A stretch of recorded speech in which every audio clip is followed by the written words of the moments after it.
15 and it all broke off. 18 and I went all natural. February 2002, I went on and did what I had to do. Oh, I think it probably was the first song that I heard and realised what power women have. I'm here at the iconic Jazz Cafe in Camden for Amnesty's Change the Record event, and I'm joined by Mahalia, and she is going to be taking us through some of the songs that have shaped her perspective on women's rights. So, hi Mahalia, Hello. Thank you for joining me. Thanks for having me. So, the first question I'm going to ask is, which song first inspired you to think about women's rights? In Diary, I Am Not My Hair. I think it probably was the first song that introed me into thinking about black women and the struggle of black women and kind of how that relates to women's rights. Little girl with the pressing curl. Age 8, I got a Jerry curl. 13 and I got a relaxer. I was a source of so much laughter. 15 and it all broke off. 18 and I went all natural.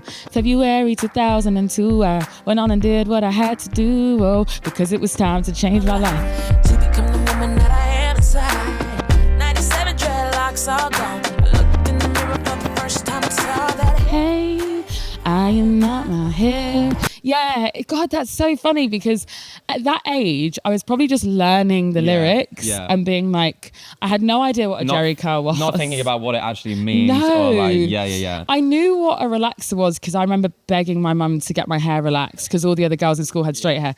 But now as an adult, I think it means much more to me, especially being a woman in the industry. I think it also just allowed me to start to have honest conversations like with my mum, who is also black, and conversations with her about why I was feeling like I needed to straighten my hair or not wear my natural hair out or what that meant for me as a woman in the society that I was growing up in. And it is such a nice song. It's a very soulful song. Such a soulful song. I was going to ask you which song inspired you most to speak up about women's rights. Independent Woman by Destiny's Child. Tell me how you feel about this. Try to control me, boy, you get dismissed. Pay my own condo and I pay my own bills. Always 50-50 in relationships. Shoes on my feet, I bought it, car I'm wearing, I bought it, house I'm renting, I bought it, I depend on me. If I wanted the watch I'm wearing, I bought it. The house I live in, I bought it. My favourite lyric, absolutely, probably, and it's the most simple, is just, I depend on me. I depend on me. I depend on me. Hey. I just love that lyric. I think there's so much power in independence. I'm actually still kind of learning that. Yeah. I do think women for a long time have spent so much time kind of having to really, in the end of it, just depend on ourselves because it's only us that's going to be able to get the shit done. Sorry to swear. I think that every woman at some point deserves to feel a sense of empowerment, and whether you get that from music or film or fashion or art or anything, I don't think that matters.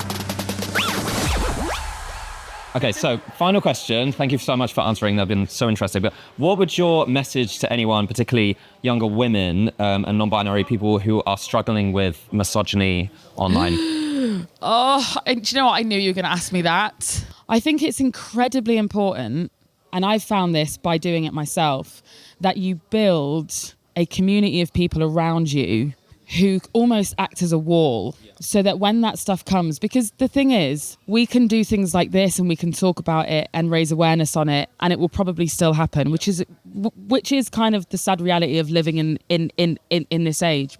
Where I used to be was in a place where people would write comments and it would really damage me or deeply affect me for months, maybe even years. Now I'm in a place where it kind of falls off, my skin is resistant. And I think that's because of the people around me. And it probably is because of my friends and my family and my therapist. I think I'm better equipped. And I don't know if that's actually good advice. That's my advice based on what I have done. But I know that having a strong team of people, and that could be a friend, that could be a partner, that could be, my mum, that could be my neighbour. Having a bunch of people who allow me to know how special I am and loved I am means that those voices become that little bit quieter. That's great. That's good. I think that's inspiring. But thank you so much for Thank you. answering those questions. Thank you. Yay! Let's change the record on women's rights.